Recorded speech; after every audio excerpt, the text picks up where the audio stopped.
Siap. Alhamdulillahirabbil alamin. Kita bertemu lagi ya di pertemuan tatap maya untuk membahas di modul 1.5. Ini sudah mulai rekam. Jadi nanti bisa diaplikasikan. Oke, sebelum mulai pembelajaran tatap maya pada sore hari ini, dalam 2 jam pembelajaran, mari kita bersama-sama berdoa. Izin kepada Kak Ahmadi yang junior mungkin berdoa, Bang. Izin, terima kasih.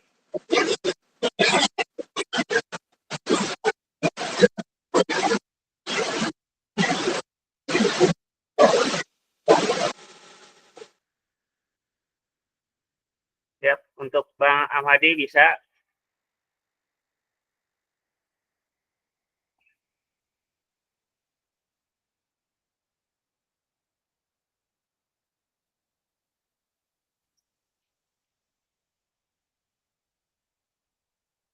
Untuk bisa ini mute suara, mengaktifkan mikrofon suaranya bisa, Bang? Tes dulu. Udah bisa ya? Aturan.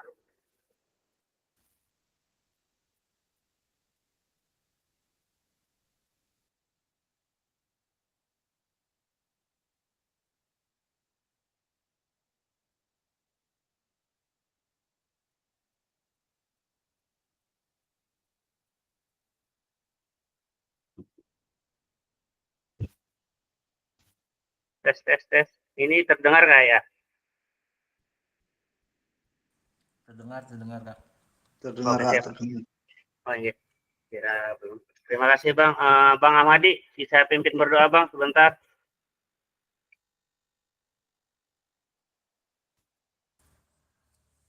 Pak Ahmadi senior nggak Pak?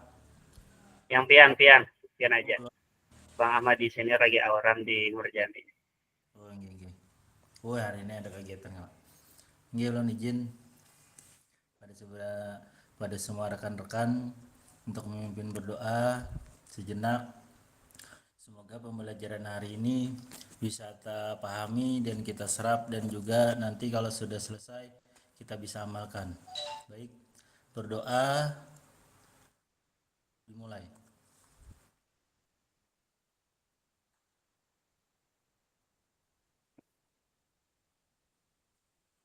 Selesai. Terima kasih. Terima kasih ke Bang Ahmadi sudah mau berdoa. Izin untuk share screen tentang modul 1.5 ya yang nanti akan kita pelajari dalam 2 jam pembelajaran. Insya Allah kita akan sampai dengan 17.30.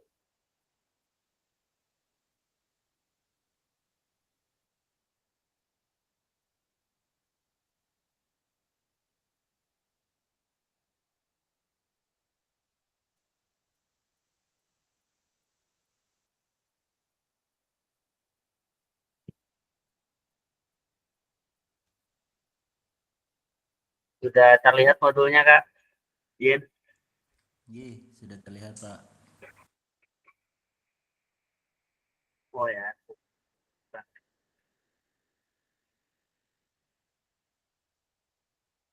Ini RPP salah.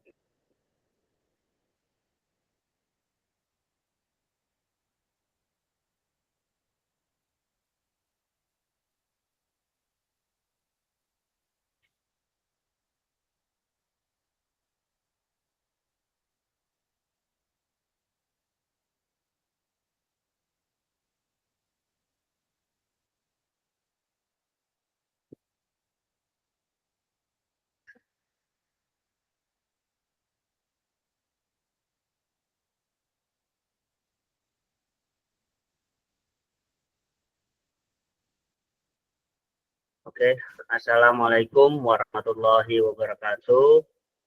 Salam damai sejahtera, Am Swastu, Namo Buddhaya, salam kebajikan, Rahayu untuk kita semua di ruang virtual ini. Oke, masih bersama Ulun, Hafiz Ansari, membersamai kita dalam pelaksanaan pembelajaran Tatap Maya Modul 1.5. Oke. tentang pengembangan kurikulum. Khususnya nantinya kita akan bahas di mana pengembangan kurikulum yang sesuai dengan ranah kita pembelajaran PJOK. Terima kasih.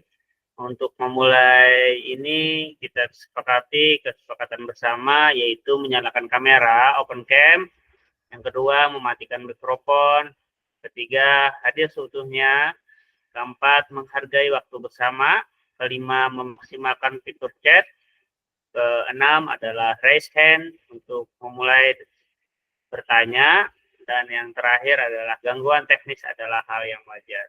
Terima kasih, semoga apa yang kita sepakati bersama ini bisa memaksimalkan dalam pelaksanaan tetap maya pembelajaran kita pada sesi kali ini. Izin berbagi, halo kakak-kakak semua, sehat. Tujuan dari sesi kita kali ini adalah satu, kakak-kakak dapat memahami 3 karakteristik utama kurikulum merdeka serta keterkaitannya dengan prinsip pemikiran Ki Hajar Dewantara. Yang kedua, peserta mampu memahami pengembangan kurikulum PJOK. Yang ketiga adalah peserta mampu memahami penyusunan program PJOK yang berkualitas dengan backward design. Jadi dengan metode backward design nanti ya. Apa dari 3 ini nanti kita akan pelajari di slide-slide berikutnya. Semoga kakak-kakak bisa fokus untuk bisa mengambil ilmu-ilmu yang ada di dalam modul ini. Terima kasih. Next, agenda kita sesi ini adalah yang pertama pengenalan apa itu sih metode backward design. Seperti namanya itu mungkin backward berarti mulai dari belakang ya katanya. Nanti mungkin ada penjelasannya. Yang kedua, pengembangan kurikulum PJOK apa aja nanti yang pengembangan kurikulum khususnya dalam kurikulum merdeka dalam pembelajaran PJOK. Yang ketiga adalah pemikiran Ki Hajar Dewantara dalam dan kurikulum merdeka tersebut. Jadi agenda kita kali ini ada 3, yaitu mengaji dari backward design, pengembangan kurikulum PJOK, dan pemikiran KHD dan kurikulum merdeka. Oke, next. Aktivitas yang pertama, backward design dalam pengembangan kurikulum PJOK. Apa sih backward design itu? Oke, nanti bisa kita lihat. Di sini backward design adalah salah satu strategi perancangan modul proyek yang efektif adalah perancangan modul backward design. Kenapa? Seperti yang termakna dari namanya, desain mundur. Nah, ya, desain mundur kayak backward design itu dimulai dari akhir ke hulu, yaitu tujuan yang nyata dari kegiatan proyek, kemudian akan mundur untuk mengembangkan kegiatan yang akan dilakukan sehingga memenuhi tujuan proyek tersebut. Oke, seperti namanya ya, mulai desain mundur. Jadi kita desain dulu dari yang belakang sampai dengan nanti yang paling atas. Kenapa kita memakai desain metode seperti itu? Mungkin nanti bisa kita lihat di slide berikutnya. Nah, ini ada pertanyaan Kak. Izin nanti di kolom chat untuk dituliskan. Menurut Kakak nih, dari skala 1 sampai 10, kira-kira seberapa dalam pemahaman Kakak tentang kurikulum PJOK? Bisa ditulis di kolom chat Kak, izin. Misalkan ada berapa gitu, mau kalau ulun sendiri misal, ini contoh kayak Hafiz, boleh langsung gak usah nama, langsung tulis saja 5 atau 6 atau 7 kayak, misalkan mungkin karena 7 gitu. Boleh dituliskan di kolom chat Kak. Untuk di sini terlihat Kak, dalam apa saja Dari angka 1 sampai dengan 10. Menurut kakak dari 1 sampai 10, kira-kira seberapa dalam pemahaman kakak tentang kurikulum PJOK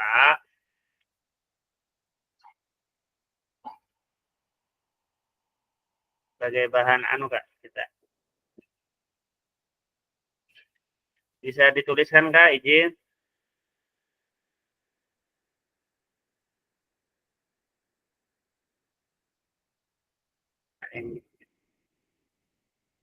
Oke, kak Ima 6 nih, 6,5, 1,7 tergantung pasal materi. Beda.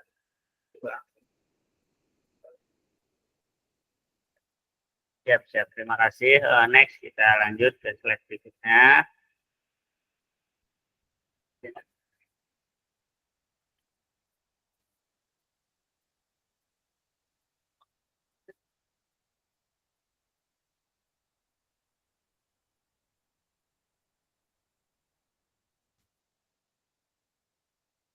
Apa tujuan dari adanya pelajaran PJOK di sekolah? Nah, ini ada lagi, Kak. Bisa ditulis, Kak, yang kakak ketahui sebelumnya, boleh, nggak apa-apa. Apa tujuan dari adanya pelajaran PJOK di sekolah? Yang menurut kakak yang kakak ketahui, Kak, boleh ditulis di kolom chat komentar, izin.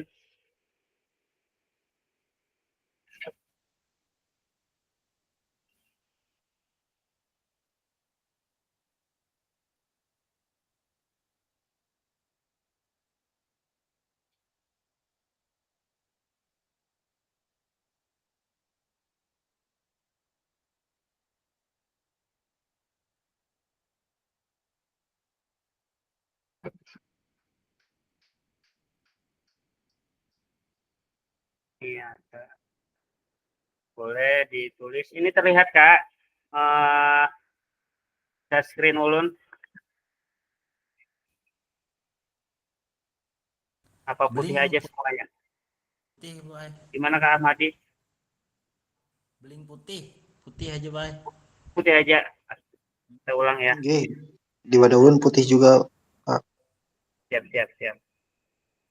Ulun nah. Ulun torangi sekira jaringannya agak nah. Iya.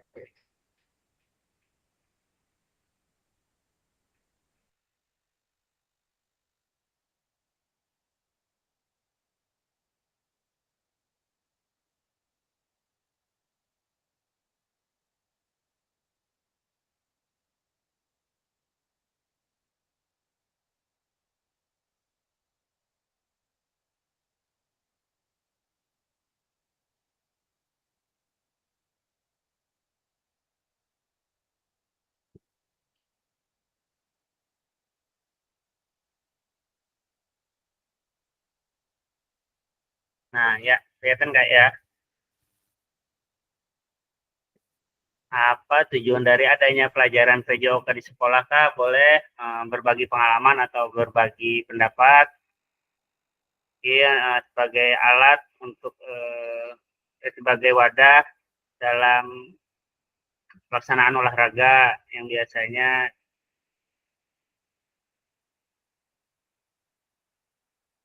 Oke, ulun lanjut Kak ya. Apa tujuan dari adanya pelajaran PJOK di sekolah? Boleh sambil menjelaskan, sambil ditulis kayak di kolom chat tadi yang pertanyaan-pertanyaan tadi. Di sini menurut capaian pembelajaran PJOK dalam kurikulum Merdeka tahun 2024, pendidikan jasmani, kesehatan dan olahraga atau dalam kurung PJOK bertujuan sebagai pembelajaran bagi peserta didik, yaitu 1. Mengembangkan, menerapkan, dan mengevaluasi keterampilan, konsep, strategi gerak yang akan menjadi disposisi untuk berpartisipasi dalam berbagai aktivitas jasmani dengan penuh kepercayaan diri, kompetensi, dan kreativitas. Nah, ini Kak ya, nomor satunya. Jadi ada 4. Nomor 2 yaitu bertujuan yaitu membantu dan memberikan dukungan mereka untuk memilih gaya hidup sehat dan aktif secara jasmani. Jadi pembelajaran PJOK yaitu memberikan dukungan untuk memilih gaya hidup sehat dan aktivitas aktif secara jasmani.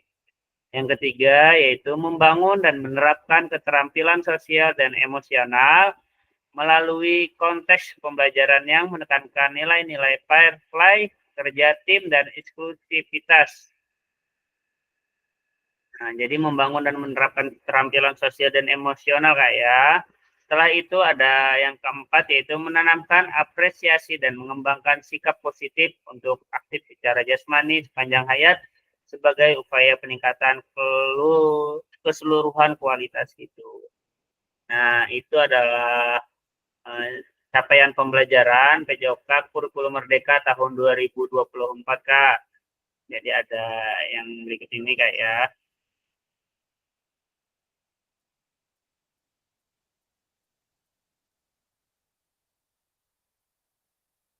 Untuk sampai di sini ada yang ditanyakan Kak? Untuk memahami capaian pembelajaran, tujuan pembelajaran. Kalau tidak ada, izin lanjut Ulun.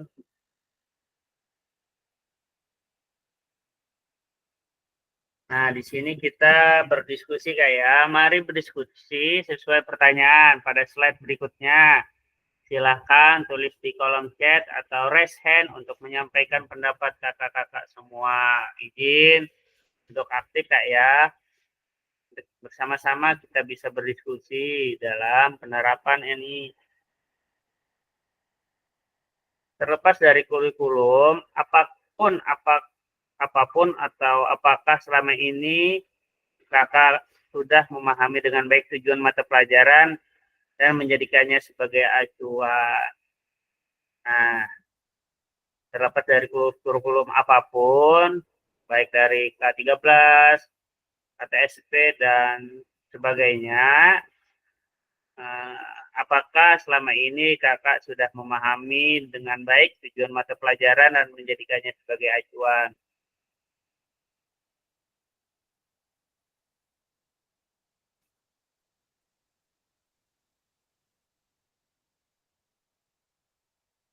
Acuan-acuannya Kak ya, seperti yang ambil ulun share di sini. Boleh di kolom chat Kak.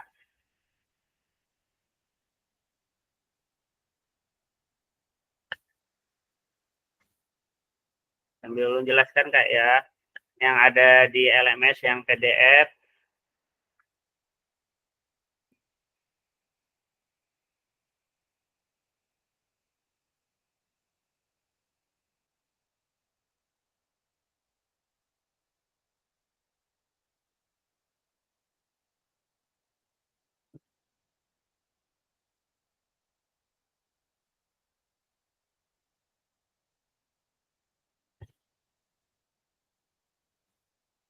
Boleh resen kalau mau ada yang ditanyakan Kak.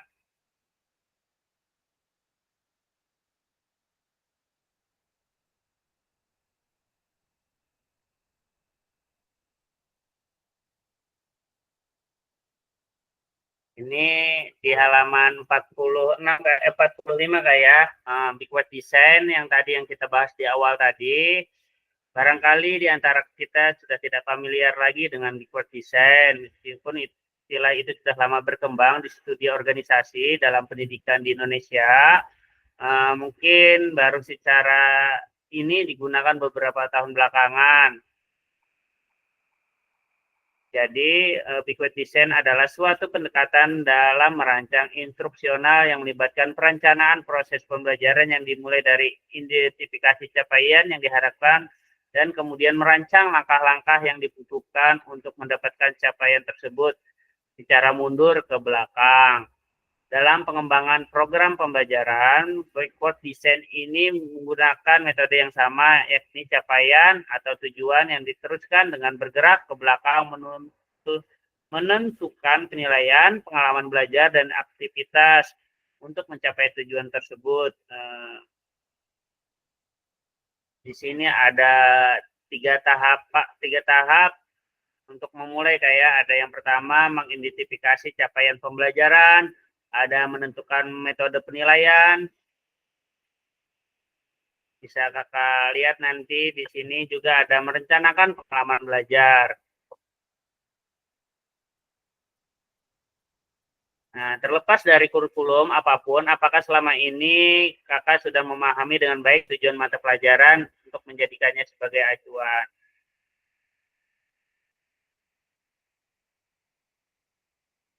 Izin berbagi pengalaman ya, Kak. Nah, ini untuk meningkatkan kebugaran jasmani, menyiapkan fisik, mental, sosial, dan emosional. Betul, Kak Ahmadi? Kalau Kak Imam di sini meningkatkan kebugaran peserta didik. Nah, oke. Nah, setelah itu untuk meningkatkan kebugaran peserta didik, kata Kak Imam tadi, dalam konteks kurikulum merdeka, apakah tujuan-tujuan ini bisa dicapai? Misal dalam untuk meningkatkan kebugaran jasmani, apakah dalam kurikulum merdeka, apakah tujuan-tujuan ini bisa dicapai, Kak? Menurut kakak, boleh open mic, Kak, atau diketik. Kalau Bang Ahmadi atau yang lain bisa diketik aja, Kak. Izin.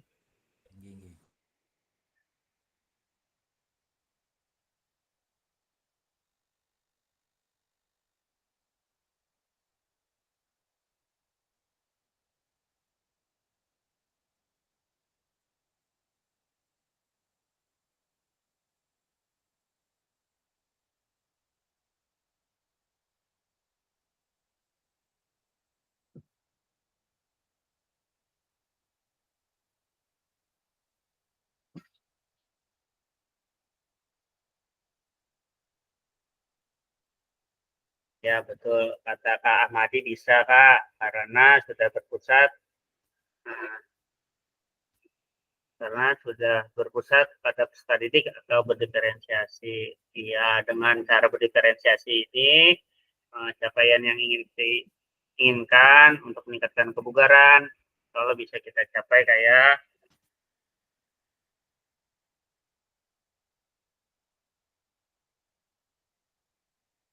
selamat datang Kak Dodi, terima kasih sudah mau gabung.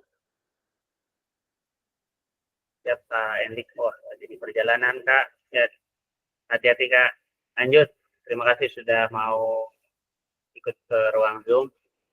Oke, dalam konteks kurikulum merdeka, apakah tujuan-tujuan ini bisa dicapai? Benar. Enggak apa-apa Kak, aman. Kak Dodi aman, yang kita sudah masuk dan bisa terbaca absen di situ. Oke, lanjutkan aktivitasnya sambil kalau bisa fokus untuk pelaksanaan pembelajaran. Kata Kak Ahmadi setuju kalau dari diri UNES sendiri dengan pembelajaran yang berdiferensiasi dengan ciri khas dari kurikulum merdeka itu bisa kita capai Kak ya, berdasarkan profil-profil belajar peserta didik dari yang atau aset-aset yang sudah yang ada pada peserta didik, lingkungan sekolah, aset yang lainnya juga kayak. Jadi kita harus bisa mengenali dan memaksimalkan aset yang ada di sekolah kita sendiri.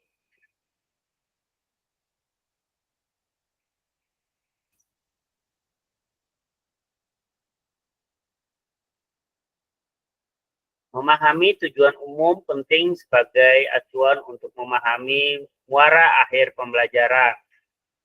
Untuk mencapai tujuan umum ini, pemerintah sudah menurunkan ke dalam capaian pembelajaran dan mempersilahkan guru atau satuan pendidikan untuk menurunkannya lagi ke dalam tahapan pembelajaran.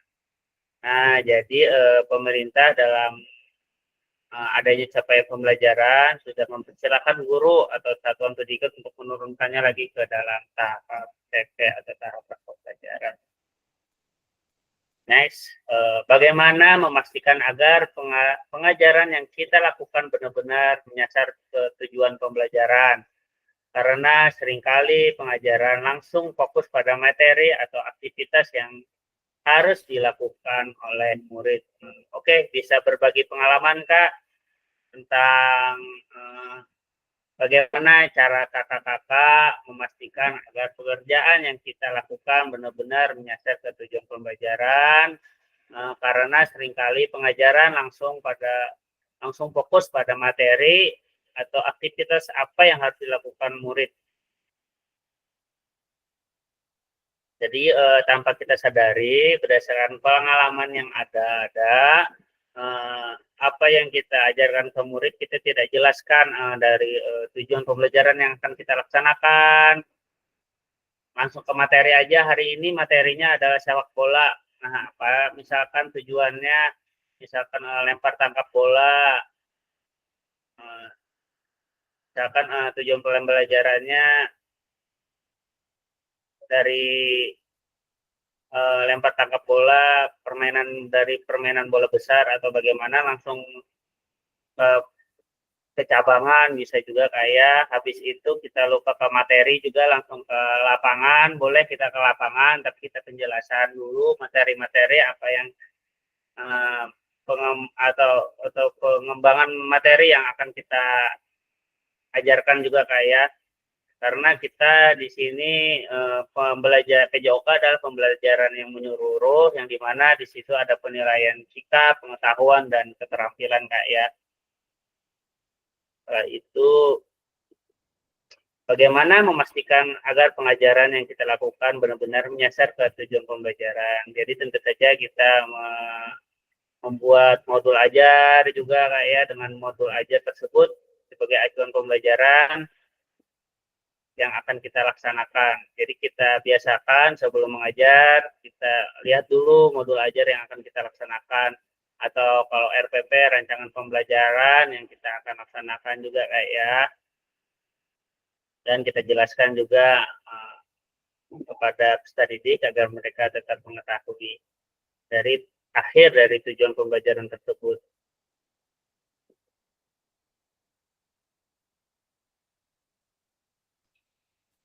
Mungkin sampai sini mungkin ada yang bisa Kakak tanyakan atau mau bertanya, dipersilakan Kak. Izin juga slide berikutnya. Nah, di sini ada proses backward design dalam pengembangan kurikulum secara umum melalui 3 tahap. Di bawah ini ada tahap pertama yaitu mengidentifikasi capaian pembelajaran. Tahap kedua menentukan metode penilaian, dan tahap ketiga merencanakan pengalaman belajar dan strategi pembelajaran. Izin Ulun bisa jelaskan di sini tadi ada kayak di halaman 50 proses backward design dalam pengembangan kurikulum secara umum melalui 3 tahap, di mana mengidentifikasi capaian pembelajaran. Dulu kita pada tahap ini melibatkan penentuan pengetahuan, pemahaman, dan keterampilan apa yang harus dikuasai oleh murid di akhir suatu fase. Capaian pembelajaran harus jelas, terukur, dan lencang dengan standar atau tujuan pendidikan. Di negara kita, capaian pembelajaran sudah dirumuskan oleh pemerintah pusat melalui dokumen Kurikulum Merdeka. Tugas Bapak dan Ibu lebih pada bagaimana memecah capaian pembelajaran ini menjadi tujuan-tujuan yang lebih kecil yang menjadi anak tangga menuju capaian pembelajaran dalam satu fase. Yang kedua, bagaimana menentukan metode penilaian atau dalam backward design ini adalah langkah selanjutnya adalah kakak-kakak menentukan penilaian atau metode pengumpulan dalam kurung bukti yang menunjukkan apakah murid telah mencapai tujuan pembelajaran dan capaian pembelajaran tersebut. Khusus untuk materi penilaian dalam pelatihan, kakak-kakak akan mendapatkannya di modul khusus asesmen. Jadi ada modul tentang penilaian Kak ya, nanti kita apakah desain penilaian yang akan kakak lakukan harus memiliki kelencangan dengan capaian pembelajaran dan memberikan indikator kecakapan murid yang dapat diandalkan. Yang ketiga adalah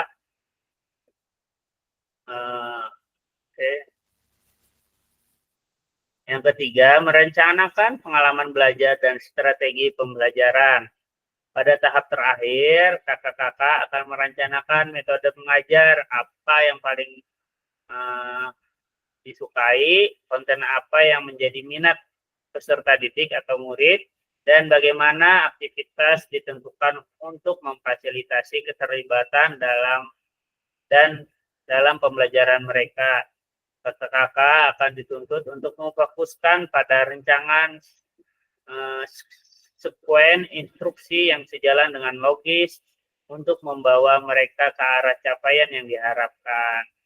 Jadi ada 3 tahapan ini kayak yang perlu kakak ketahui. Yang pertama dalam ikut desain, yang pertama mungkin dari bawah mengidentifikasi capaian pembelajaran. Jadi kita harus bisa mengidentifikasi capaian pembelajaran yang sudah ditentukan. Setelah itu yang kedua menentukan metode penilaian atau asesmen. Kalau asesmen apa yang nanti akan dilaksanakan. Setelah itu yang ketiga merencanakan pengalaman belajar dan strategi pembelajaran. Jadi mungkin langsung ke pelaksanaan pembelajarannya Kak ya. Merencanakannya.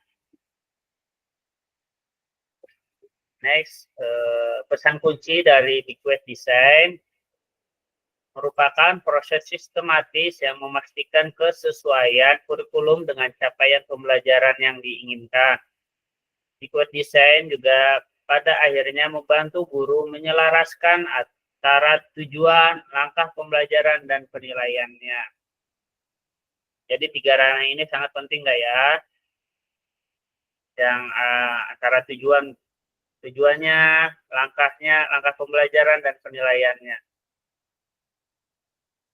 Nah, aktivitas kedua yaitu penyusunan program PJOK. Apa saja itu mungkin kalau di LMS itu kita dalam penyusunan program PJOK itu ada di halaman itu di halaman 32 Kak. Izin halaman kedua.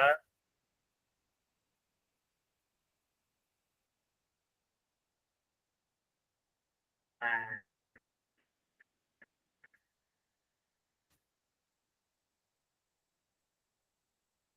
kedua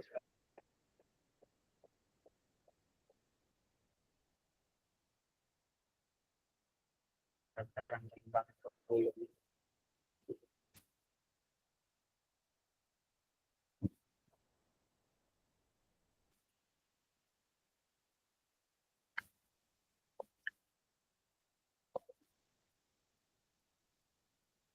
Ya ini halaman 32 penyusunan program PJOK. Sebagaimana sudah kita bahas sebelumnya, kakak-kakak tidak lagi dipaksa mengenai konten apa yang harus diajarkan kepada peserta didik dalam konteks kurikulum kekinian yang berbasis standar. Dalam pemerintah pusat hanya menyediakan serangkaian standar dalam Permendikbudristek nomor 7 tahun 2022 tentang standar isi melalui penempatan capaian pembelajaran yang harus dicapai oleh peserta didik untuk tiap fasenya. Standar tidak memberikan resep yang berisi konten apa saja yang harus diajarkan dan bagaimana konten disampaikan. Barangkali ini menggambarkan karena Bapak dan Ibu dapat menyusun program yang relevan dengan kultur gerak di mana peserta didik tinggal. Di sisi lain, kebiasaan kita selama ini yang dimanja dengan ketersediaan konten pembelajaran akan menjadi tantangan yang tidak mudah untuk mengembangkan kurikulum. Dengan mengacu pada standar, Bapak dan Ibu dituntut untuk mengidentifikasi apa yang bernilai untuk diketahui dan dilakukan peserta didik kita yang pada akhirnya menjadikan peserta didik kompeten dalam gerak untuk bekal aktif bergerak secara jasmania. Secara jasmania sepanjang hayat. Ya. Oke, jadi dalam pengembangannya ini kayak kita guru PJOK harus menyesuaikan dengan kebutuhan peserta didik kita tadi Kak ya. Setelah itu menyesuaikan dengan lingkungan sekolah, misalkan lingkungan sekolahnya, habis itu aset yang ada di sekolah, baik aset fisiknya atau aset yang lainnya, misalkan dalam suatu pembelajaran kita dalam permainan bola besar gitu, adanya itu dalam permainan besar sekolah kita adanya bola bola basket karena tidak ada bola voli, kan kita pakai bola basket, kita sesuaikan permainan bola basket boleh aja diganti gitu aktivitasnya dari yang pertama yang bola basket yang pertama bola voli menjadi bola basket dan sebagainya. Ya, permainan bola kecil kan ada beberapa macam gitu, misalkan badminton juga, habis itu ada baseball, ada rounders, ada tenis meja dan yang lain-lain. Jadi kita sesuaikan dengan aset yang ada di sekolahan kita, kayak misalkan lapangannya bisa dipakai atau tidak.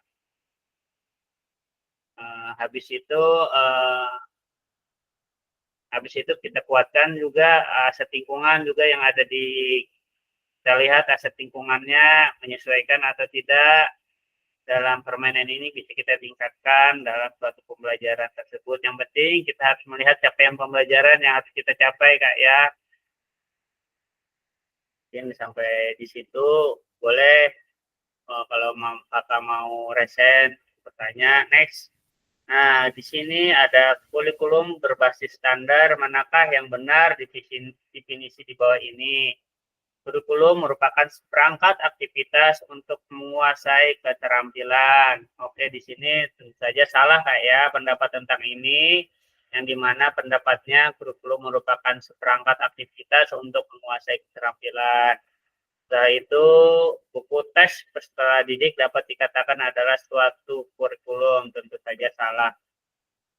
Yang betul di sini adalah kurikulum adalah suatu standar untuk mengetahui apa yang peserta didik harus pelajari, meliputi keterampilan, pengetahuan, dan sikap.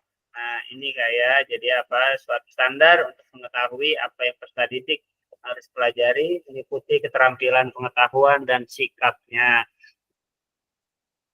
Di sini ada tertulis Kak, izin komponen kurikulum pada suatu pendidikan, pelaksanaan kurikulum merdeka. Yang pertama, struktur kurikulum. Yang kedua, capaian pembelajaran. Yang ketiga, pembelajaran dan asesmen. Nah, pembelajaran dan penilaian. Yang keempat, penggunaan perangkat ajar. Yang kelima, kurikulum satuan pendidikan.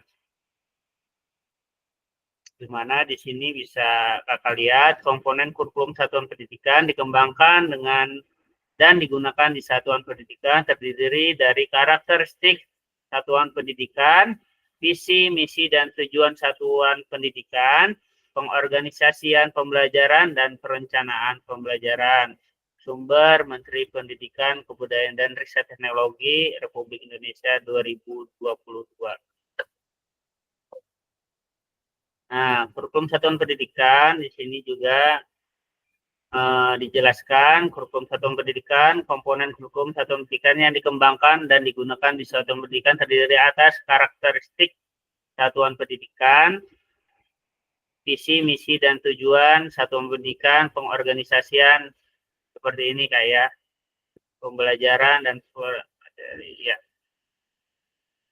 Komponen-komponen ini bekerja sama secara bersama-sama untuk membentuk kurikulum yang komprehensif dan mengarah pada tujuan yang hendak dicapai dalam implementasinya. Dalam kurikulum merdeka kayak, jadi ada struktur kurikulum, capaian pembelajaran dan asesmen, penggunaan perangkat ajar dan kurikulum satuan pendidikan. Mungkin bisa Kakak lihat juga di LMS, mungkin di situ lebih lengkap lagi sebagai pegangan Kakak tentang apa sih kurikulum-kurikulum yang dalam kurikulum merdeka, khususnya dalam pembelajaran PJOK Kak ya.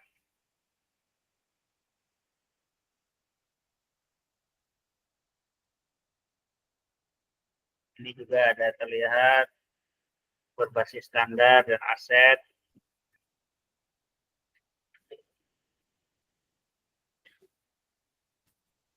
Nah, di sini mengapa kurikulum operasional berbeda antara satuan pendidikan?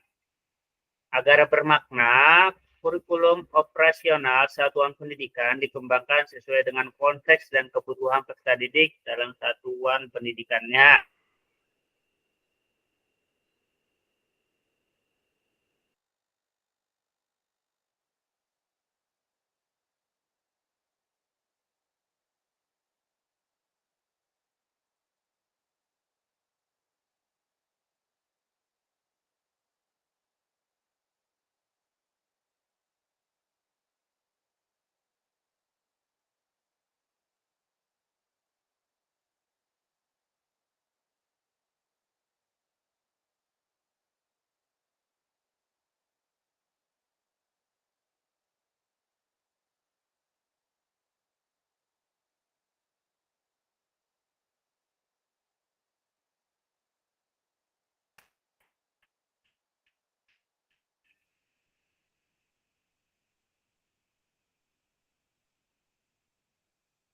Oke, terima kasih Kak. Maaf tadi terputus jaringan Kak. Soalnya di tempat ulun katak benar juga harinya. Sudah terlihat Kak, izin untuk melanjutkan sampai di mana tadi Kak? Terputusnya ulun lupa. Sampai di sini Kak atau sebelumnya? Sampai sini Pak. Biar bisa. Pun sebelumnya Kak ya. Double dulu nah.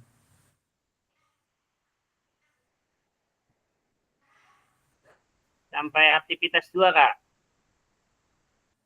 Ke bawah slide berikutnya nih Pak.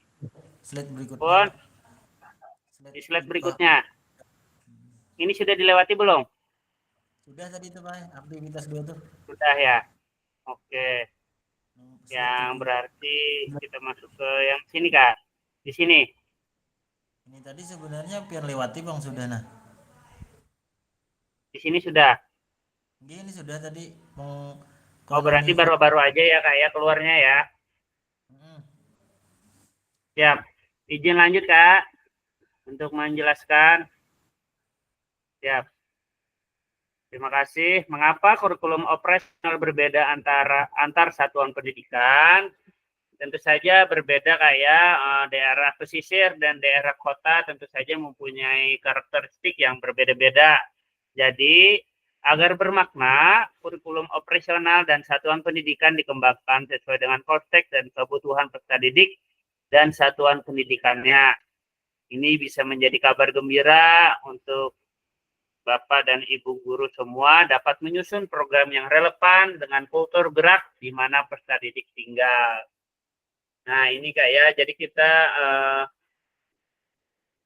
berbeda-beda kayak untuk menerapkan kurikulum merdekanya ini sesuai dengan karakteristik lingkungan sekolah kita, aset-aset yang ada di lingkungan sekolah kita mau fokusnya kemana, baik ke peserta didiknya atau yang main atau yang sebagainya. Tentu saja kita khusus ke peserta didik untuk mengembangkan aset-asetnya kita bisa bekerja sama dengan untuk yang tadi kayak aset finansial, aset lingkungan budaya, dan sebagaimana yang ada di sekolahan kita masing-masing. Jadi tentu saja berbeda antara sekolah kota, sekolah pesisir pantai, dan sekolah pedesaan atau pegunungan dan sebagainya untuk menuangkan rangkaian pembelajaran sesuai dengan konteks dan kebutuhan peserta didik dalam suatu pendidikan di sekolahnya masing-masing.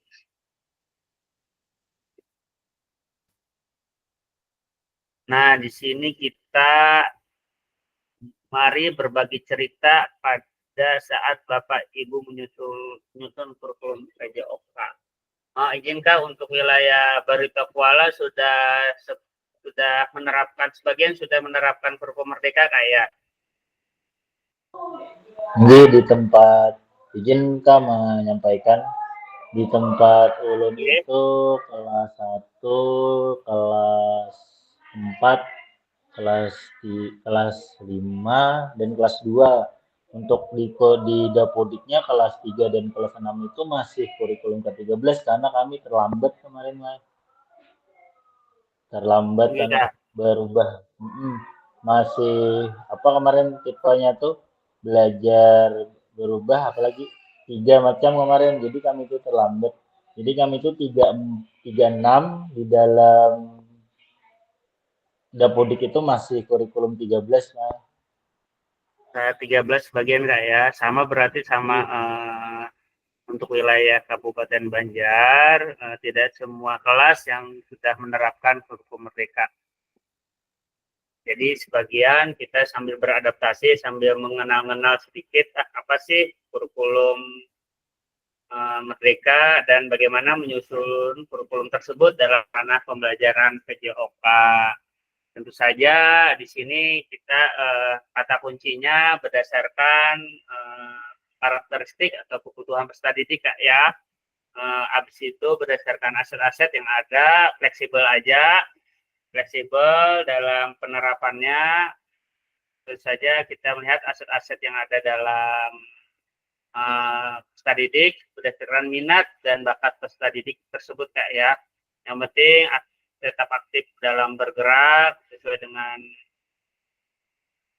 sesuai dengan apa yang ada di sekolahnya, dengan capaian pembelajaran sudah ditentukan pemerintah, bagaimana nanti kita akan mencapai capaian pembelajaran tersebut dengan macam-macam sesuai dengan karakteristik lingkungan sekolah kita masing-masing.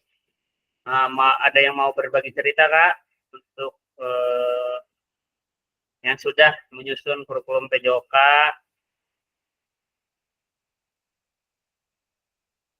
Kalau Ulun Semaren itu untuk sedikit berbagi cerita dalam penerapannya, mungkin untuk sekolah kayak KNDIK sudah menerapkannya dengan baik, karena beliau itu sudah standarnya kayak sekolah yang favorit juga.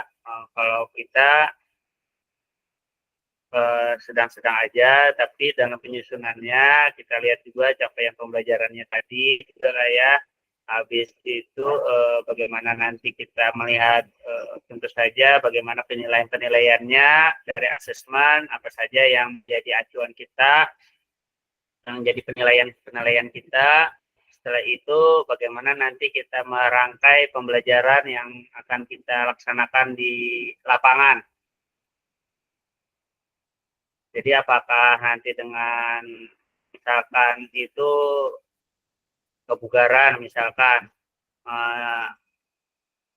peserta didik praktekkan untuk melaksanakan kebugaran jasmani, habis itu kita lihat apa saja yang menjadi penilaian dalam suatu kebugarannya. Tentu saja berbeda-beda sesuai karakteristik lingkungan sekolah kita, tapi kita ada aja yang dinamakan kebugaran tuh kalau ibaratnya itu standar kebugaran kayak ada yang nasional, ada yang catatannya gitu kayak tes Protomax dan yang sebagainya, ada pakai tes tersendiri. Akan tetapi kita lihat juga kondisi situasi lingkungannya, ini apakah peserta didik ini berkembang atau tidaknya dalam suatu kebugarannya, dan nanti kita bagaimana cara pelaksanaan pembelajarannya tentu saja kita kondisikan situasi dan waktunya apa-apa aja dalam pelaksanaan pembelajaran. Kalau itu ulun izin ke slide berikutnya Kak ya.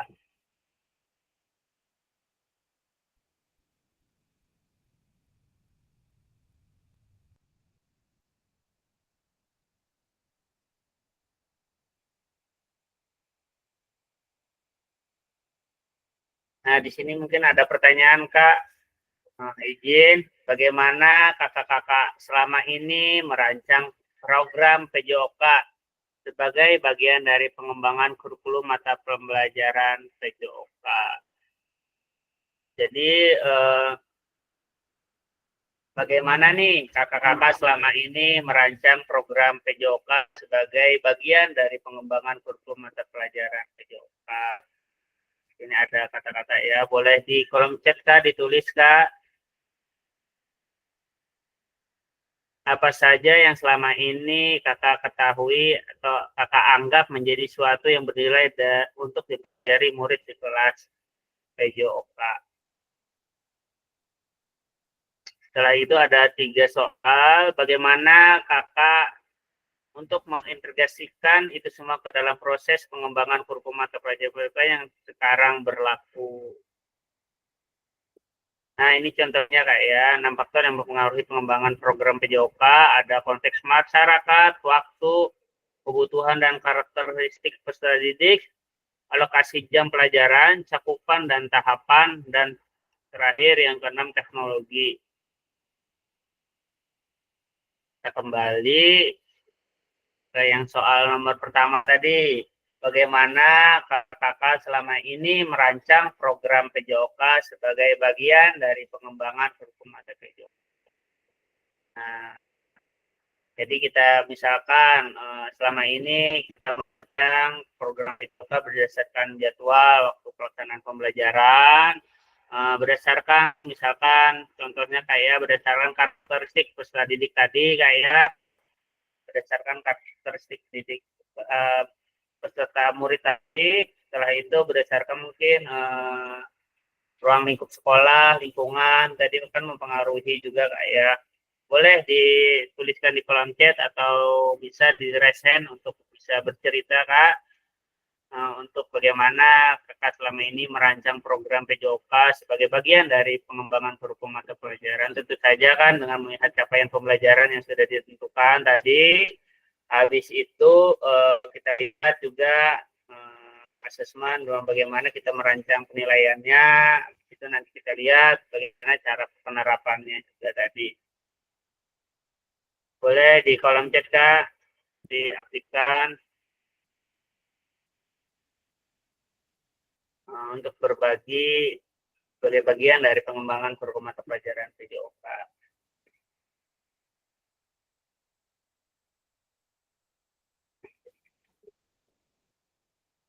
Dengan melihat tujuan pembelajaran dan capaian pembelajaran, misal gitu ya. Contoh,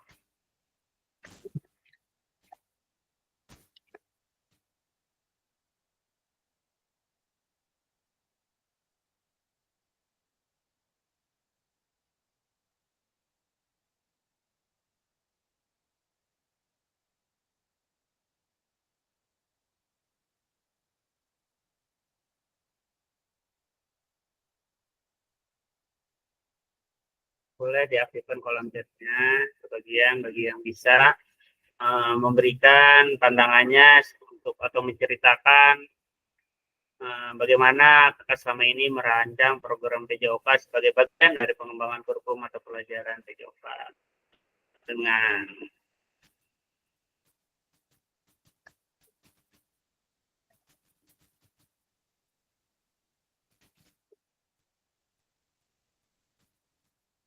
melihat capaian pembelajaran.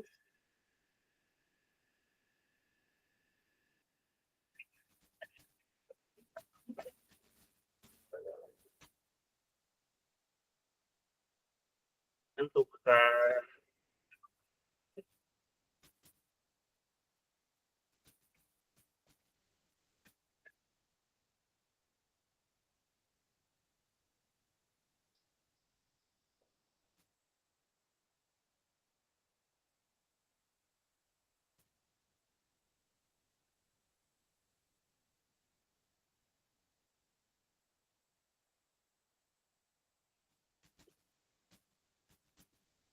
Oke, dari Kak Ahmadi ini dengan capaian pembelajaran sudah ditentukan pemerintah dan dikembangkan dengan buku referensi yang ada sekarang baik di PMM. Oke, alhamdulillah. Sebenarnya di PMM itu lengkap juga kayak modul-modul ajar yang bisa kita lihat, yang bisa kita pelajari dan nanti kita modifikasi berdasarkan ruang lingkup sekolah masing-masing.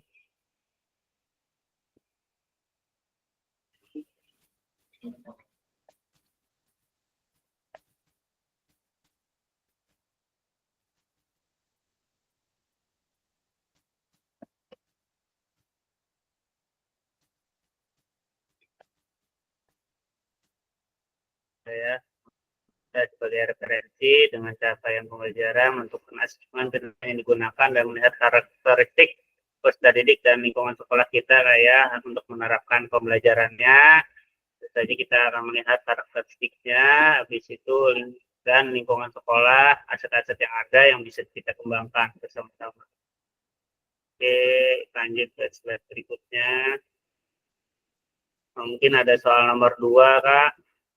Apa saja yang selama ini Kakak anggap menjadi sesuatu yang bernilai untuk dipelajari murid di kelas PJOK? Yang Kakak anggap menjadi sesuatu yang bernilai, Kak. Contohnya yang sesuatu yang bernilai untuk dipelajari murid di kelas PJOK.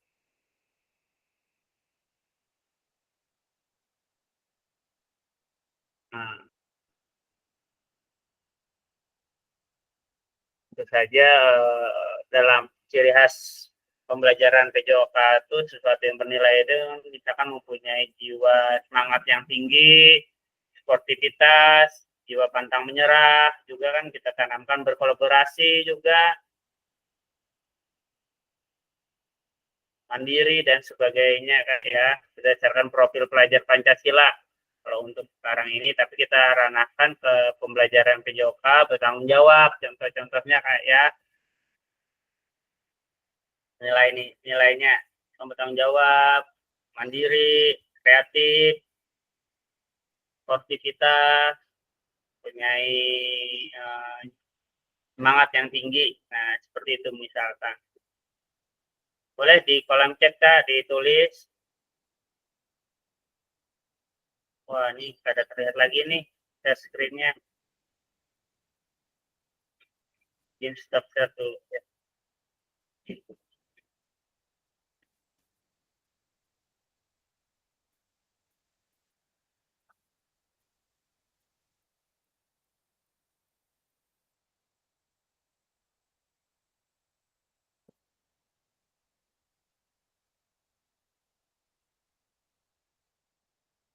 Terlihat di sini Kak ya. Mungkin apa saja yang selama ini Kakak anggap menjadi sesuatu yang bernilai untuk dipelajari murid di yang sesuatu yang bernilai untuk dipelajari murid di kelas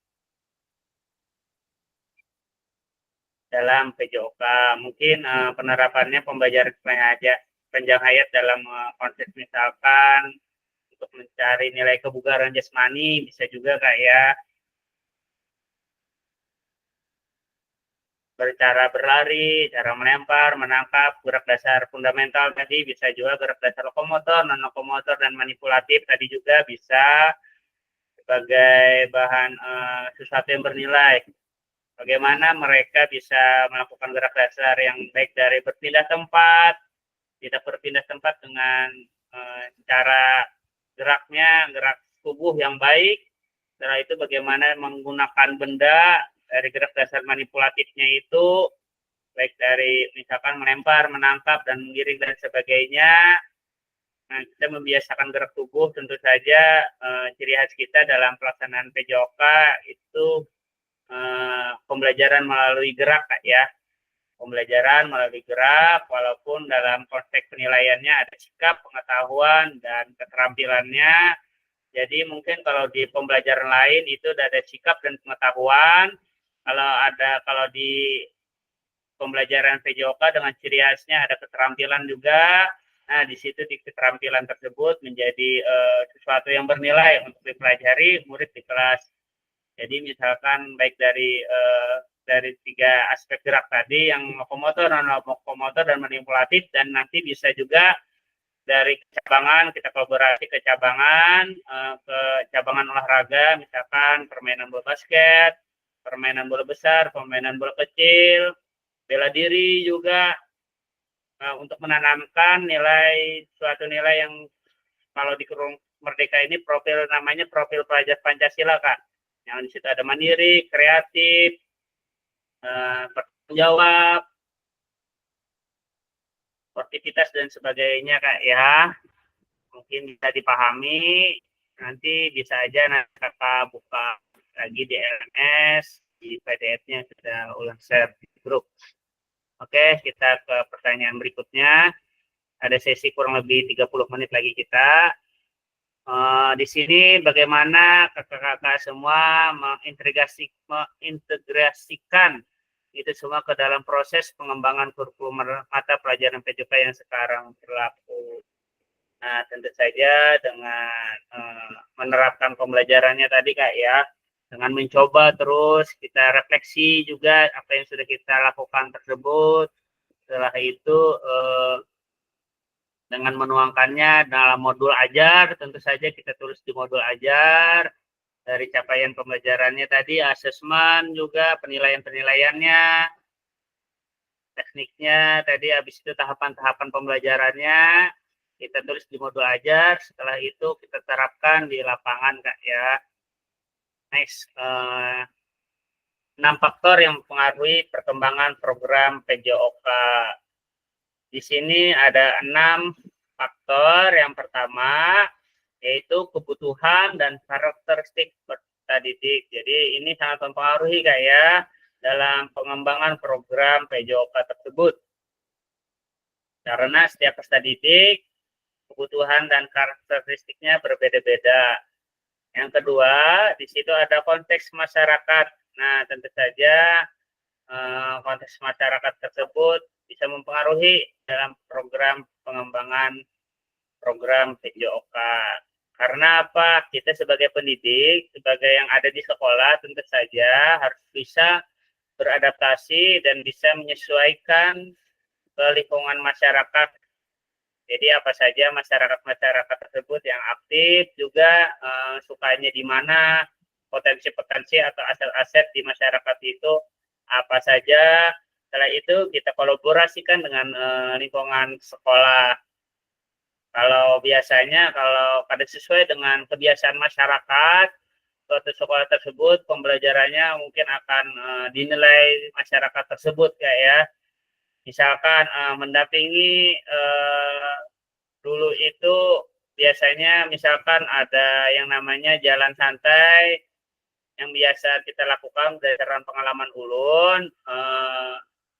Suatu masyarakat tertentu itu biasanya kenapa sih gurunya tidak mengempatinya jalan kaki, misalkan jalan kaki mengelilingi suatu lingkungan masyarakat, suatu desa dengan jarak tertentu. Kenapa sih gurunya pakai kendaraan atau pakai sepeda, tidak ikut jalan kaki juga? Mungkin macam-macam dari konteks masyarakat, cara pandangnya, mungkin dari alasan tersendiri. Mungkin guru kenapa jadi memakai kendaraan, mungkin biar bisa mengawal-ngawal siswa kayak ya, biar lebih cepat mungkin. Karena mungkin tergantung karakteristik kita menilainya, apakah nanti jalannya sama-sama atau mungkin ada sesi nanti sama jalan nanti terakhirnya bisa berlari. Nah, itu kita harus menyesuaikan karena apabila ada kita tersalah mungkin bisa dikomen masyarakat. Ada yang mungkin ada pro dan kontra dalam pembelajaran yang dilaksanakan dalam ranah PJOK tersebut. Yang ketiga, waktu pelaksanaannya juga tentunya kita menyesuaikan dengan akan pasti mempengaruhi. Setelah itu alokasi jam pelajaran. Setelah itu ada cakupan dan tahapan. Ini ada tahapan-tahapannya kayak tentu saja berbeda-beda. Dan terakhir ada teknologi yang digunakan. Nah, apa aja misalkan teknologinya ada apa saja yang kata tadi kita melalui PMM atau apa, berarti sudah ke teknologi yang bagus ini Kak ya. Kita harus menyesuaikan teknologi berdasarkan zamannya untuk melaksanakan pembelajaran. Bisa nonton YouTube dan yang lain-lain yang sesuai dengan pembelajaran yang kita laksanakan untuk menambah wawasan peserta didik kita. Nah, di sini kita masuk ke aktivitas yang ketiga, aktivitas terakhir kayaknya ini, yaitu karakteristik utama kurikulum merdeka dan artikulasi KHD dalam pendidikan nasional. Menurut kakak semua, kata kunci apa yang berulang kali kita telah bahas dalam mengembangkan kurikulum merdeka? Tentu saja yang tadi ya berdasarkan kebutuhan dan karakteristik peserta didik yang dalam untuk melaksanakan kurikulum merdeka tadi dengan melihat capaian pembelajaran tadi kayak habis itu dengan melihat menentukan asesmen penilaian, setelah itu melakukan tahapan-tahapannya bagaimana berdasarkan karakteristik peserta didik tadi. Nah, di sini apa yang telah kita bahas merupakan karakteristik kurikulum merdeka, yakni yang pertama adalah fokus pada materi esensial. Apakah itu? Yaitu muatan yang paling diperlukan untuk mengembangkan kompetensi dan karakteristik peserta didik. Jadi yang muatan yang paling diperlukan apa saja untuk mengembangkan kompetensi dan karakteristik peserta didik. Jadi kita fokus ke situ Kak ya. Muatan-muatannya untuk bisa dikembangkan berdasarkan minat dan bakatnya. Setelah itu yang kedua, pengembangan kompetensi dan karakter, yaitu pengembangan kompetensi sosial, emosional, dan moral peserta didik tersebut. Yang ketiga adalah fleksibilitas pembelajaran. Kurikulum dapat disesuaikan dengan kebutuhan pengembangan kompetensi peserta didik, karakteristik satuan pendidikan, dan konteks lingkungan sosial budaya setempat Kak ya. Nah, itu adalah 3 karakteristik kurikulum merdeka yang dipelajari. Tentu saja ada fokus pada materi esensial. Jadi kita sesuai dengan yang ada potensi peserta didik ya berdasarkan lingkungan sekolahnya tadi. Habis itu pengembangan kompetensi dan karakternya kita fokus bagaimana kompetensi sosial, emosional, dan moral peserta didik, yaitu fleksibilitas pembelajaran. Gitu Kak ya. Nah, di sini mari kita diskusi pemikiran KHD secara lebih jauh dan mengaitkannya dengan karakteristik kurikulum merdeka. Nah, di sini izin ke slide sebelah.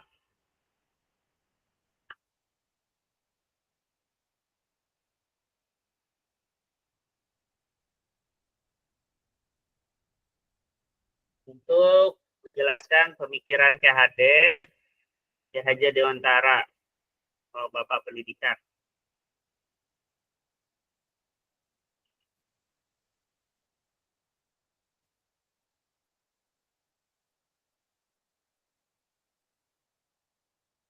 Nah, di sini ada pengertian kurikulum. Kurikulum diartikan sebagai lintasan yang ditempuh, yang harus ditempuh. Jadi yang harus kayak yang harus ditempuh.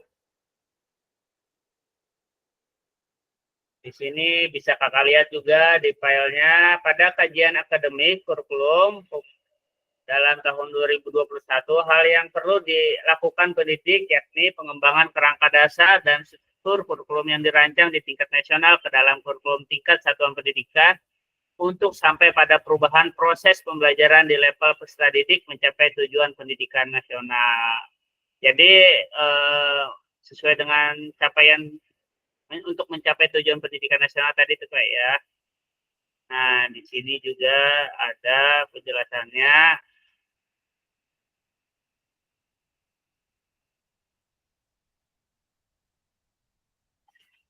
Kepala sekolah, pengawas menggunakan kurikulum sebagai pedoman untuk melakukan supervisi dan pengawasan. Orang tua dapat menggunakan kurikulum sebagai panduan dalam membimbing anak-anaknya belajar di rumah. Masyarakat dapat menggunakan kurikulum sebagai referensi untuk memberikan dukungan dan menyelenggarakan proses pendidikan di sekolah, sedangkan bagi peserta didik, kurikulum dapat menjadi acuan dalam melaksanakan kegiatan belajar. Nah, itu adalah penjelasan tentang kurikulum tersendiri. Nah, di sini ada artikulasi visi pendidikan Ki Hajar Dewantara dalam pendidikan nasional dan kurikulum merdeka. Sebenarnya ini sudah dari awal tadi kayak kita kembali. Ki Hajar Dewantara adalah seorang tokoh pendidikan Indonesia yang dianggap sebagai Bapak Pendidikan Nasional. Dia memiliki visi yang kuat tentang pentingnya pendidikan bagi bangsa Indonesia dan berusaha keras untuk meningkatkan taraf pendidikan di Indonesia pada zamannya. Nah, ini adalah tampilannya, bisa Kakak lihat.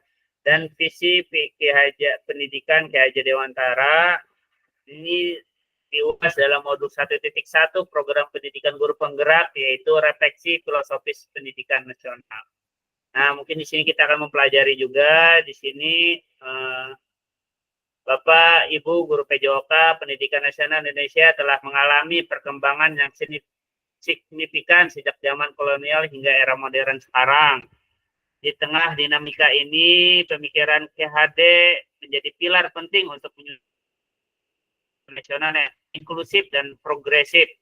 Sebagai pelopor pendidikan bagi kaum pribumi, KHD menegaskan pentingnya pendidikan sebagai sarana pembebasan dan pemberdayaan bagi seluruh lapisan masyarakat. Nah, jadi kurikulum merdeka ya. Jadi usahakan merdeka kita kayak murid merdeka, guru juga merdeka. Nah, kayak apa nanti kita menyesuaikannya berdasarkan aset-aset yang ada di sekolah.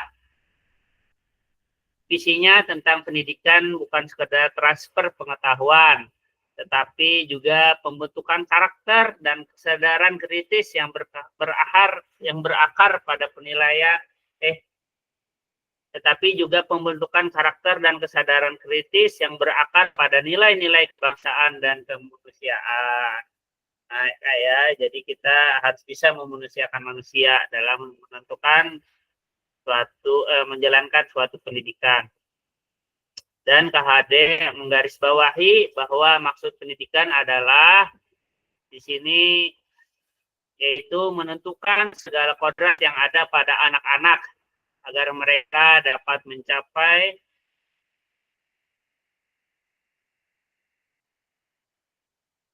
ulang ya, KHD garis bawahi bahwa pendidikan adalah menuntun segala kodrat yang ada pada anak-anak agar mereka dapat mencapai keselamatan dan kebahagiaan yang setinggi-tingginya baik sebagai manusia maupun sebagai anggota masyarakat.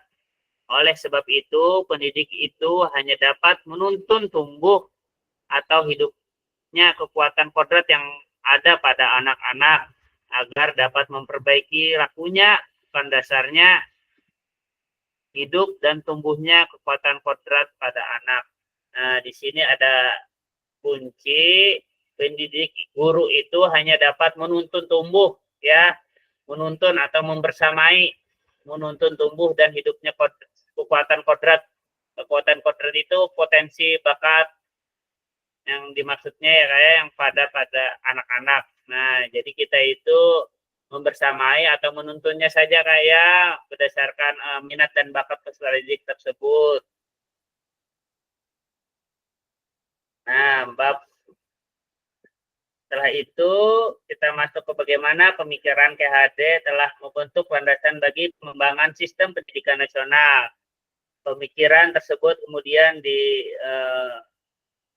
diolah dan menjadi dasar-dasar pendidikan, diantaranya pendidikan untuk semua, yaitu adalah hak setiap individu tanpa memandang suatu sosial, gender, dan latar belakang budaya yang memperjuangkan akses pendidikan yang merata bagi semua anak Indonesia, termasuk yang berasal dari kalangan masyarakat kurang mampu. Jadi berdasarkan lingkungan, masyarakat, gender, berdasar latar belakang budaya, jadi pendidikan itu merupakan hak setiap individu. Pendidikan berbasis budaya. Nah, di sini beliau juga mengatakan pendidikan berbasis budaya, pendidikan yang haruslah memperhatikan dan membangun kearifan lokal serta budaya setempat. Ia berpendapat bahwa pendidikan yang menghormati dan memperkuat identitas budaya akan lebih efektif dan membentuk karakter yang memajukan bangsa. Karena yang pertama kali yang menjadi suatu adat, suatu kebiasaan itu berdasarkan budaya ya. Kalau kita bisa berkolaborasi dengan budaya-budaya setempat akan mudah sekali dalam meningkatkan potensi dan bakat suatu anak tersebut. Karena budaya itu merupakan suatu kebiasaan. Bahkan sebelum agama itu budaya dulu yang masuk ya. Nah, jadi budaya-budaya setempat dulu masuk, baru agama, baru dan yang lain-lain. Menjadi suatu identitas tersendiri. Yang ketiga, pendidikan yang holistik. Pendidikan tidak hanya terbatas pada aspek akademik semata, tetapi juga harus memperhatikan perkembangan fisik, emosional, dan sosial individu. Jadi tidak sekedar pengetahuan aja, jadi kita fisiknya, emosional, dan sosial juga harus kita dorong ya untuk menyeluruh, untuk mengembangkan potensi kepribadian anak secara maksimal. Setelah itu di sini ada pendidikan karakter juga, Kak, yang fokusnya menekankan pentingnya pembentukan karakter yang kuat dalam pendidikan. Menurutnya, pendidikan harus membantu mengembangkan sifat-sifat kejujuran, disiplin, tanggung jawab, kerjasama, dan semangat gotong royong untuk membentuk generasi yang berkarakter, berintegritas. Nah, setelah itu, pendidikan yang relevan dengan kehidupan. Nah, tentu saja pendidikan harus relevan dengan kehidupan sehari-hari. Pendidikan harus memberikan pengetahuan dan keterampilan yang dapat diterapkan ke kehidupan nyata. Misalkan kita olahraga renang, kita kehidupan nyatanya kan otomatis mereka berenang, kita arahkan. Jadi ibaratnya itu, oh gerakannya seperti ini loh yang enak, oh gerakannya seperti yang lebih efektif gitu. Ada beberapa macam gerak. Kenapa jadi gerakannya seperti ini, lebih mudah seperti ini? Mungkin seperti itu bisa kita tanamkan Kak ya di kehidupan. Jadi dipakainya di kehidupan sehari-hari, bagaimana dari cara berdiri, berduduk, dan sebagainya, mungkin sudah kakak-kakak ajarkan. Nah, setelah itu yang terakhir, pendidikan sebagai alat pembebasan. Kenapa? Pendidikan sebagai alat pembebasan dari ketidakadilan dan penindasan. Ia berjuang untuk menciptakan pendidikan yang dapat memberikan kesempatan kepada semua individu untuk berkembang dan meraih kehidupan yang lebih baik. Dasar-dasar pendidikan KHD ini masih relevan sehingga saat ini dapat menjadi landasan dan pembangunan sistem pendidikan di Indonesia.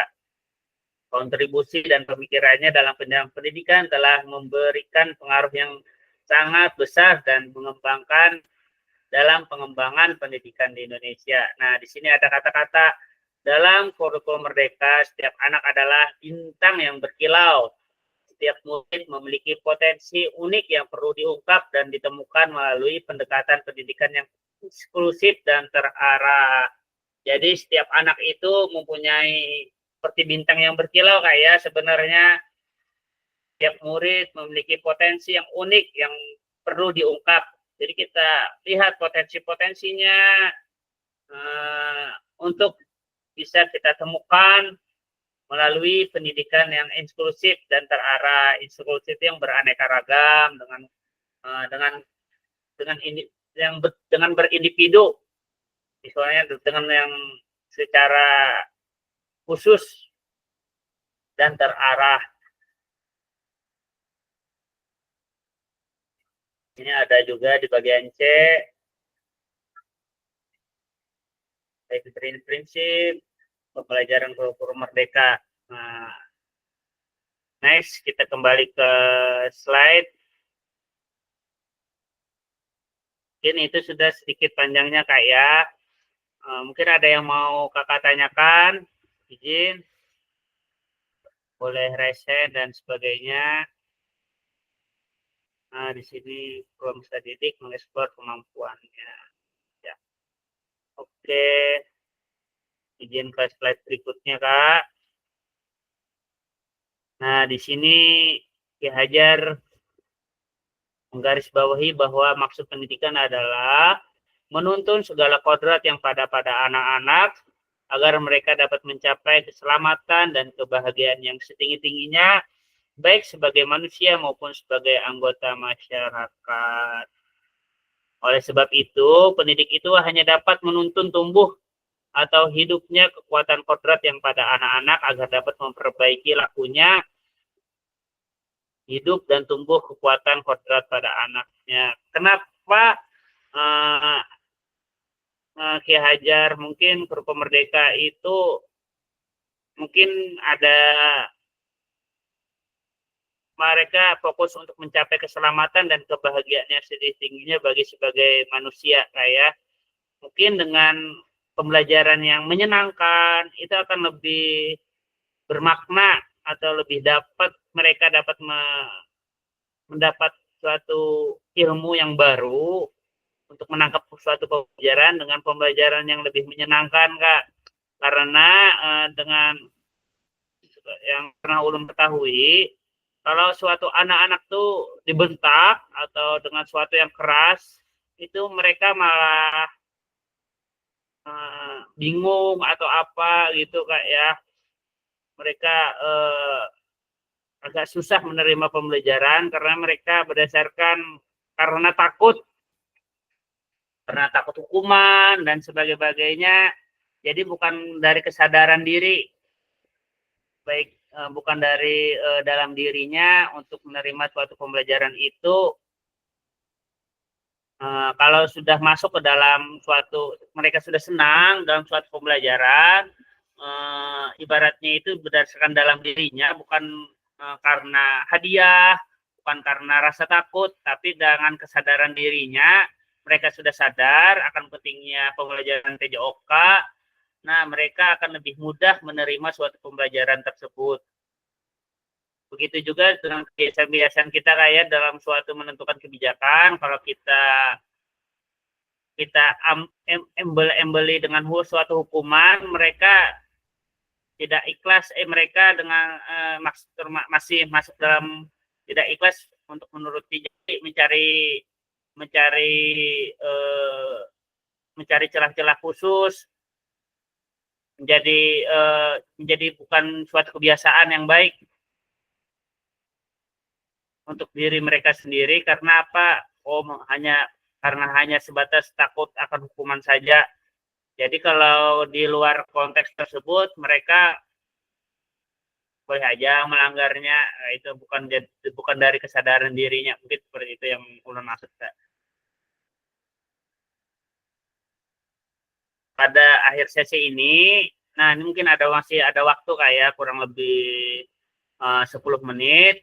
Pada akhir sesi kita hari ini, Bapak Ibu dapat memahami 3 karakteristik utama kurikulum Merdeka, ya, serta keterkaitannya dengan prinsip pemikiran KHD.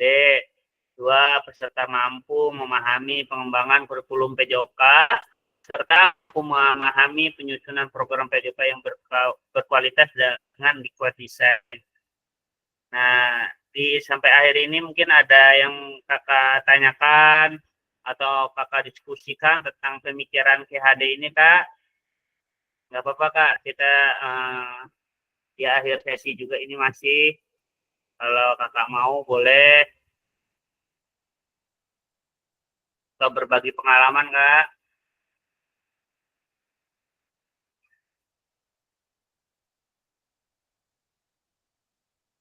Nah, di sini ada 3-nya tadi, Kak ya, 3 karakteristik utama kurikulum Merdeka yang bisa nanti kita kolaborasikan dalam pembelajaran PJOK. Yang pertama, fokus pada materi esensial. Jadi fokus kepada materi yang ibaratnya itu yang paling diperlukan untuk mengembangkan potensi karakteristik peserta didik. Setelah itu, pengembangan kompetensi dan karakter. Jadi ada sosial emosional, moral, peserta didik, itu sudah masuk kompetensi dan karakternya, Kak ya. Setelah itu fleksibilitas pembelajaran. Bisa lihat juga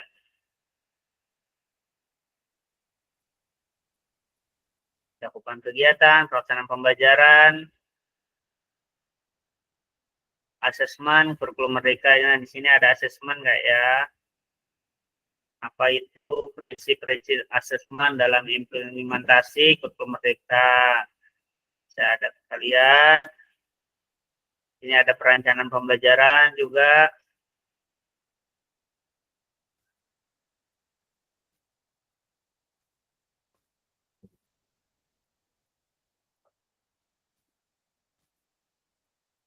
Nah, di sini yang perlu kita pahami adalah memahami capaian pembelajaran. Nah, di sini ada proses perancangan kegiatan pembelajaran. Yang pertama, memahami capaian pembelajaran, apa saja capaian pembelajaran yang ada pada fase ini, kita pahami dulu. Setelah itu merumuskan tujuan pembelajaran, tujuan pembelajaran apa yang nanti kita akan kita pakai. Setelah itu menyusun alur tujuan pembelajaran dan tujuan pembelajaran. Setelah itu merancang pembelajaran. Kalau di menyusun alur tujuan pembelajaran dan tujuan dari tujuan pembelajaran tersebut itu kayak ada penilaian dan yang lain-lain nggak ya. Jadi yang perlu kita pahami ada 4 tahapan tersebut.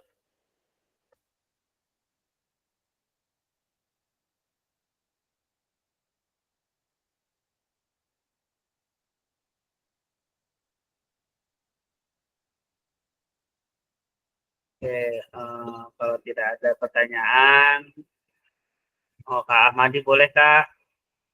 Silakan Kak Ahmadi. Ya, izin Pak, ini mengenai asesmen Pak. Jadi kalau yang menurut Pian, kita meletakkan asesmen formatif itu di mana aja Pak kita saat melakukan pembelajaran nih untuk meletakkan asesmen formatifnya itu. Nah, ulun masih bingung kadang ulun melakukan formatif itu kadang di tengah-tengah kegiatan, kadang Di tengah atau kita setelah setelah asesmen kegiatan awal, inti, ulun kadang ya. ulun kayak itu memasukkan formatif tuh apakah ada pendapat dari Buan Pian Bertani yang pernah melakukan asesmen formatif. Kalau sumatif tuh mungkin kita kalau menurut ulun aja mungkin itu di akhir-akhir pembelajaran kita atau di akhir-akhir setiap materi kayak itu. Tapi kalau ulun tuh formatif kadang setelah asesmen awal tuh kadang setelah ada sedikit materi ulun masukkan lagi apa jurang tuh sambil formatif bertanya kayak itu sambil berjalannya pembelajaran tuh kayak itu. Nah, itu menurut ulun Pang, apakah ada lagi menurut Bu Hentian gitu sebagai gambaran? Ini kayaknya itu Bang Pai. Oke, oke. Mungkin ada dari kawan-kawan bisa berbagi pengalaman untuk dari asesmen atau penilaian formatif yang biasa kakak lakukan. Nah, mungkin bisa kita cari kayak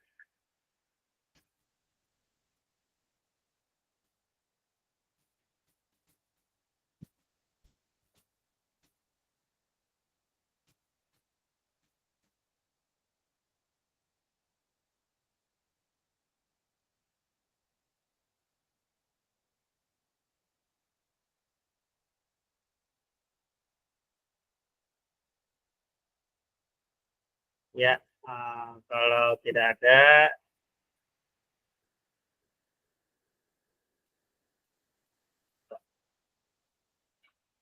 ya, berdasarkan pengalaman asesmen formatif yang biasa ulun lakukan itu bisa di awal pembelajaran dan di pertengahan waktu saat pembelajaran tersebut Kak. Nah, di situ Kak ya, bukan kalau di akhir kan biasanya formatif dan yang lain. Nah, jadi kalau untuk yang sesi pembelajaran di formatif yang biasanya kita di awal, biasa kita laksanakan di awal sebagai acuan pengetahuan yang apa yang sudah mereka ketahui saat penjelasan materi awal yang mereka lakukan. Habis itu saat pelaksanaan pembelajaran juga bisa Kak. Nah, mungkin itu sih yang bisa biasanya ulun laksanakan untuk sesi penilaian formatif tadi. Biasanya bisa dilaksanakan di ulun di awal pembelajaran. Setelah penjelasan materi kan materi penjelasan di pendahuluan itu penjelasan materi. Nah, di situ bisa kita masukkan. Setelah itu di saat pelaksanaan pembelajaran tersebut Kak, dari sesi per sesi mungkin kita sambil biasanya kalau untuk sekarang guru PJOK biasanya kan pegang kulit aja Kak, Pak. Nah, jadi lupa membawa penilaian nih apa aja yang harus dinilai. Di situ mungkin ulun dari diri ulun sendiri sambil belajar juga dalam pelaksanaan pembelajaran kita lihat juga nih waktu tes pelaksanaannya kita boleh Kak kita bawa buku penilaian juga apa-apa saja, misalkan perkembangan siswa bisa kita tandai, apalagi yang mempunyai siswa yang lumayan banyak. Nah, jadi kita harus ada buku pegangan saat pelaksanaan pembelajaran PJOK. Untuk apalagi dari penilaian-penilaian Kak ya. Jadi biar tidak lepas dari perancangan atau pelaksanaan tahapan-tahapan pembelajaran yang akan kita laksanakan, baik dari aspek penilaian maupun yang tahapan-tahapan yang lainnya. Jadi tetap sesuai dengan tahapan yang sudah kita modul ajar yang sudah kita buat. Nah, di situ juga sambil belajar juga kita kayak apalagi yang masih belum kayak ulun juga kan masih tes kemarin juga tes bikin video pembelajaran. Ya, apalagi yang untuk PPG Kak, yang masih belum PPG itu kan ada video pembelajaran dan nanti kita di PKG video K ini ada juga tugas saya 30 menit tapinya kalau untuk PPG ini 2 jam pembelajaran. Jadi kurang lebih kalau di SD 35 menit berarti 70 menit. Kalau di SMP dan SMA 45 menit berarti 90 menit. Nah, kalau ulun kalau 30 menit ini biasanya yang ringkas-ringkas saja, enak-enak aja kalau PKG PJOK. Kalau yang PPG ini kan kita harus ibarat tuh benar-benar Kak ya. Jadi bagaimana nanti kita melaksanakan video pembelajaran dengan yang baik sesuai dengan modul ajar yang kita laksanakan. Dari penilaiannya aja. Jadi ibaratnya itu bagaimana nanti kita melaksanakan penilaian. Jadi ibaratnya usahakan apa yang kita laksanakan itu nggak pakai fluid aja. Selain alat peraga juga buku nilai harus tetap ada di samping kita juga. Karena dalam proses pembelajaran itu ada penilaian-penilaian yang akan dilaksanakan oleh guru untuk peserta didik. Nah, itu saja jika ada yang masih mau bagi pengalaman atau berbagi cerita, izin. Nah, di sini kalau tidak ada, izin kita membuka sedikit LMS di modul 1.5. Ini mungkin ada tugas Kak ya. Biasanya setiap Zoom, kita habis Zoom biasanya ada refleksi. Nah, refleksi di sini ada tugas 1.5 bagian D. Di situ ada tugas menggunakan mari menuju pernyataan refleksi berikut dengan menggunakan kerangka 4C. 1, C-nya tuh ceritakan karakteristik materi yang sudah Bapak Ibu pelajari. Adakah ide-ide materi pendapat dari narasumber yang berbeda dari praktek yang Bapak Ibu jalani selama ini. Yang ketiga, ceritakan konsep-konsep utama yang Bapak Ibu pelajari dan menurut Bapak Ibu penting untuk terus dibawa selama menjalankan peran Bapak Ibu sebagai guru PJOK. Yang terakhir, yang keempat, ceritakan sebuah perubahan dalam diri Bapak Ibu yang diinginkan yang ingin dilakukan setelah pembelajaran pada pagi hari ini. Tentunya masih dalam ranah kurikulum pendidikan kurikulum kayak kurikulum Merdeka, pengembangan dengan refleksi pengembangan kurikulum PJOK. Jadi berdasarkan kurikulum yang ada yang sudah yang kakak-kakak ketahui, khususnya karakteristik tentang kurikulum Merdeka, kurikulum yang sesuai dengan pembelajaran PJOK juga bisa kakak ceritakan. Di sini ada due date-nya Kak. Di sini due date-nya 15 Oktober Kak ya. 15 Oktober berarti 3 hari mulai sekarang. Nah, jadi nggak besok terakhirnya, berarti masih ada 3 hari. Akan tetapi tugas-tugas yang sebelumnya itu ada 3 orang lagi yang belum Kak. 3 orang yang belum mengumpulkan tugas-tugas refleksi 1.4.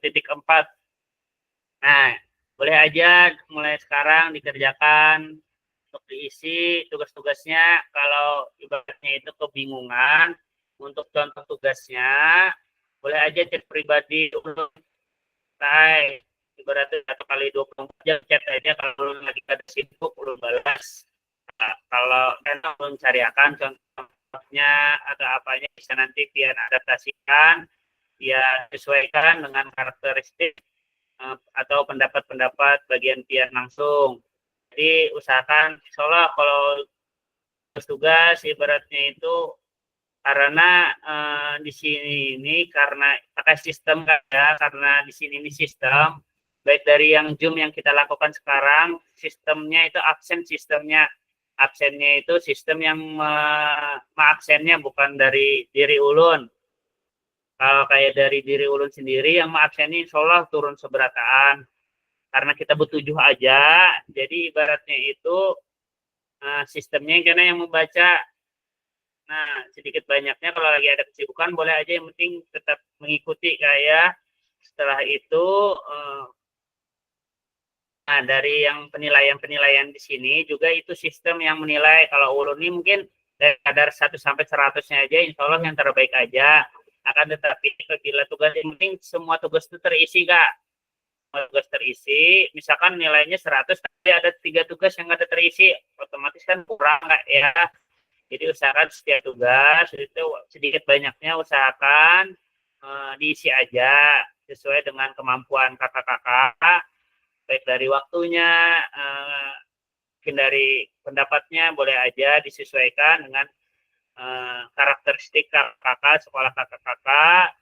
Akan tetapi usahakan dari daftar tugas yang ada, baik dari yang sesi refleksi dan yang lain-lain itu diisi, Kak. Kalau ibarat ikut Zoom aja tapi tidak mengisi yang di LMS, itu ada penilaian yang kurang juga, Kak. Nah, gitu. Jadi ada 2, Kak. Ada sesi dari LMS, ada juga sesi dari ada kelihatan, Kak. Ada sesi dari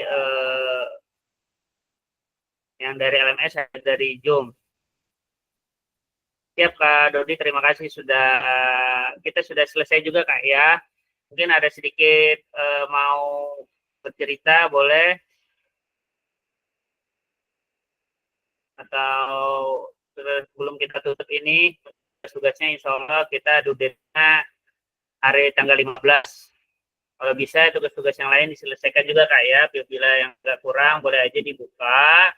Langsung diisi nggak apa-apa. Kalau ya elaborasi boleh aja itu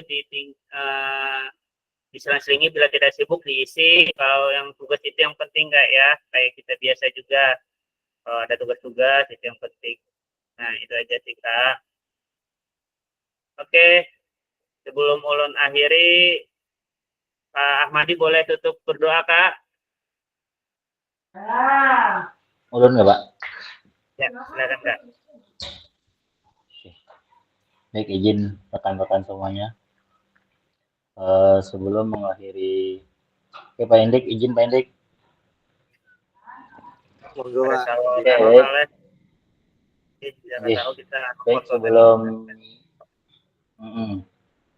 Baik, sebelum kita akhiri pembelajaran modul pada sore hari ini, semoga apa yang disampaikan oleh fasilitator kita dapat terapkan, kita dapat kembangkan, dan kita dapat amalkan, baik di sekolah maupun di lingkungan.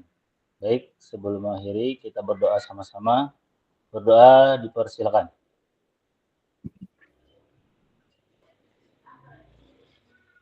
Selesai. Terima kasih, Kak Ahmadi. Masya Allah, Kak Dodi masih di sekolah, Kakak. Kayaknya ini, nah. Wah. Nggak absen sini, ada yang dikerjakan sedikit nih, Pak. Inggih, siap. Ya Allah. Pak Indik nih lagi Johor Basar juga, Pak Indik. Nah, boleh kalau pada awal persiapan NBK hari Senin nanti, Pak. Oh, inggih.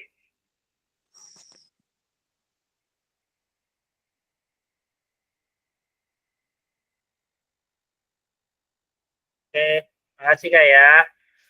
Boleh open. Oke, terima kasih. Assalamualaikum. Terima kasih, Kak.